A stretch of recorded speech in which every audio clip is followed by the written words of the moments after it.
All right, so let's watch this video by this person, Nayerleet, just to learn a little bit about op art.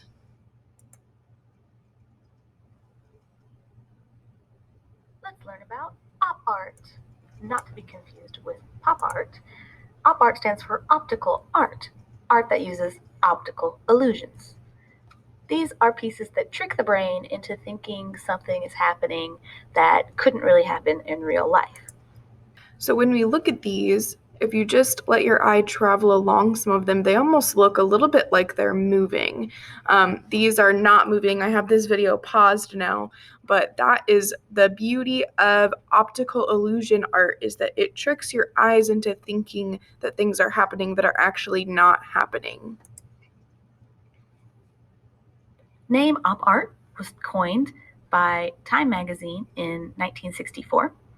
The first op artist I want to talk about is Bridget Riley, who was born in London in 1931. Her father was a printer who owned his own business.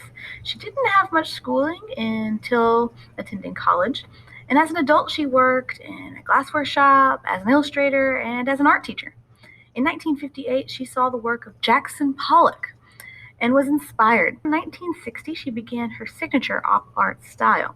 Some of her best known op art is black and white, geometric lines and shapes that create the illusion of movement. Another op artist is Victor Vasarely. He often used colorful paintings to make 3D illusions by having clever uses of color or shapes that bend as if they're popping out of the painting. My favorite op artist is M.C. Escher. He was born Maurice Cornelius Escher on June 17, 1898. But this was the artist that we talked about before we made our monster tessellations for the 5th graders watching. In the Netherlands, he was a sickly child who had trouble in school but was very good at art. In 1922, Escher went traveling and in Spain was inspired by the Moorish architecture at the palace called Alhambra. The decorations in this architecture are very geometric, and it has tessellations. The tessellation is an interlocking pattern that repeats with no gaps. At first, he drew very realistic art of the many places he visited, but he became more and more interested in the strange things you can do using math in art. He made impossible structures that twisted crazily in a way that wouldn't work in normal space and gravity. He used tessellated designs, and they're some of his most famous and impressive and recognizable works. Martin Gardner featured Escher's art in his mathematical games column in the magazine The Scientific American. Escher became famous with math lovers for his wild art that used math to bend the laws of physics. Another intellectual who did op art was Akiyoshi Kitaoka, who would make very bright, colorful, and almost hard to look at op art that tricks your brain with This image in particular, I can't stop looking at it. It just looks like it moves the entire time I look at it. This is my favorite one. So now that we have learned a little bit more about optical illusion art and did a little bit of a review for the 5th graders who are watching on MC Escher, we are going to go ahead and I'm going to show you a few different options to do your optical illusion weaving art. Right, so now that we've learned a little bit more about op art and we reviewed that, I am going to show you how to make just one of the 3 examples. They're all pretty similar, so if I go through one of them, you should be able to figure out how to do the other ones. I'll kind of walk you through all of them though. So just got 2 different colors of paper that are the same size. One of these is going to end up being strips. The other one is going to end up being the paper that we weave things into. So I've just got 2 different colors. I chose black and pink, and we'll take a look down here. So this is sort of different ideas and templates that are coming from a different art teacher. So there's some different ideas. So if you want to make something that looks like this, you would fold your paper in half like I'm about to show you. The folded part would be the part where you start cutting at, and you would cut lines that kind of angle in towards the center, but you wouldn't cut all the way up. You'll stop cutting about an inch from the top. I'll go over that when I show you. So there's straight lines that are kind of angling inwards, that's an option. If you want to make something more like this one's wavy lines that go kind of straight from the bottom to the top, but they wave up. And then these are more curvy ones that all curve in kind of towards the middle and then stop right at that line. We're just gonna do the ones that are just straight strips, straight weft strips. There are options to do curvy ones, but I don't want to get too far into that, especially since I can't be there to help you out with these projects.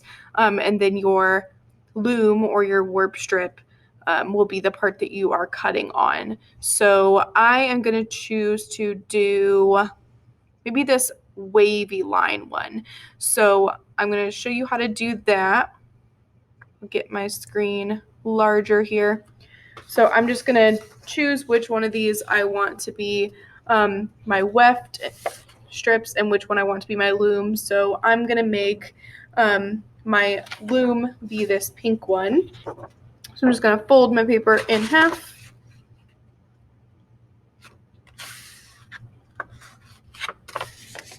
Okay. So once I've got it folded, optionally, you can use a pencil if you feel like that's going to help you. Just remember as we start cutting that you're cutting on the part that's folded. So my scissors are going to go in this side, not this side. So if you're cutting on the open side, you're not going to get the desired result. You need to be cutting from this side that is closed, okay? And also remember not to cut all the way through to the top of the paper. We want them to just be strips, almost like a skirt. Okay, so I'm just going to start with some wavy lines. I'm going to wave them up. And remember, I'm going to stop cutting a little bit below the top. Okay, I'm going to make all of my wavy lines match as well as I can. And it's up to you how many rows of these you have. It's also up to how big your paper is. Because remember, you can be using really any size paper you want as long as it's the same size as long as both of your papers are the exact same size as each other. Okay, so now I've got a paper that looks like this. This is my loom. I'm going to open it just like that. So you can see I've got my wavy lines all the way through there. Okay, so now what I'm going to do is I need to cut this paper into strips. So since I folded my paper like hamburger style, I need my strips to be cut so that they fit in through here. That means I need my strips to be cut this way, up and down this way. So you'll want all these strips to be the same size. So I'm going to cut mine to all be 1-inch strips. So I'm going to cut my paper into 1-inch strips. You can use a ruler to measure that. So I'll be right back. Got this all cut into strips now. So let's begin. So I want my paper to be unfolded, my loom to be unfolded. Now, a review of weaving, because you definitely should have all done this before with Mrs. Komarchuk in previous years. Weaving things means you go up and down, under and over, under and over. So I'm going to start on one side, and I'm going to go over the first one, and then I'll lift up this strip, go under it. So since I went over, under, then I'll go over the third one, under the fourth one, over that one, under that one. So it's just the same as any weaving project you have done before. So then when you get all the way down to the end, you're going to secure the two ends with some glue or tape.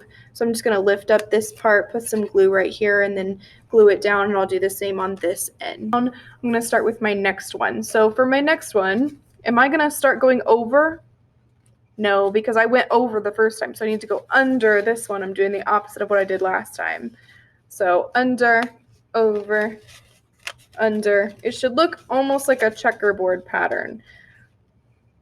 How it's like this, but it'll be a little bit wavy or sort of zigzaggy looking. It'll look a little wonky since we're doing optical illusion weaving for ours. So once you get it all the way through, I'm gonna make sure that it's tucked as closely to that first strip as I can, pushing it against that strip, and I'm gonna flip it over and I'll lift up this part, put some glue down, and just secure it. And then when I start in with that next one, since I went over, under, it'll be over, and then I'll go under. So I'm gonna add the rest of my strips and then I'll show you what that looks like. So I just finished mine. You can see I've got a little bit of extra space down here. That's totally fine if you have that on yours too, where I couldn't fit another strip in there. So there's the optical illusion art. This is the one made with the wavy lines. You could do the one that had the lines that kind of angle inwards, the ones that curve inwards. So if you try a different one, that would be super awesome. I'd love to see it.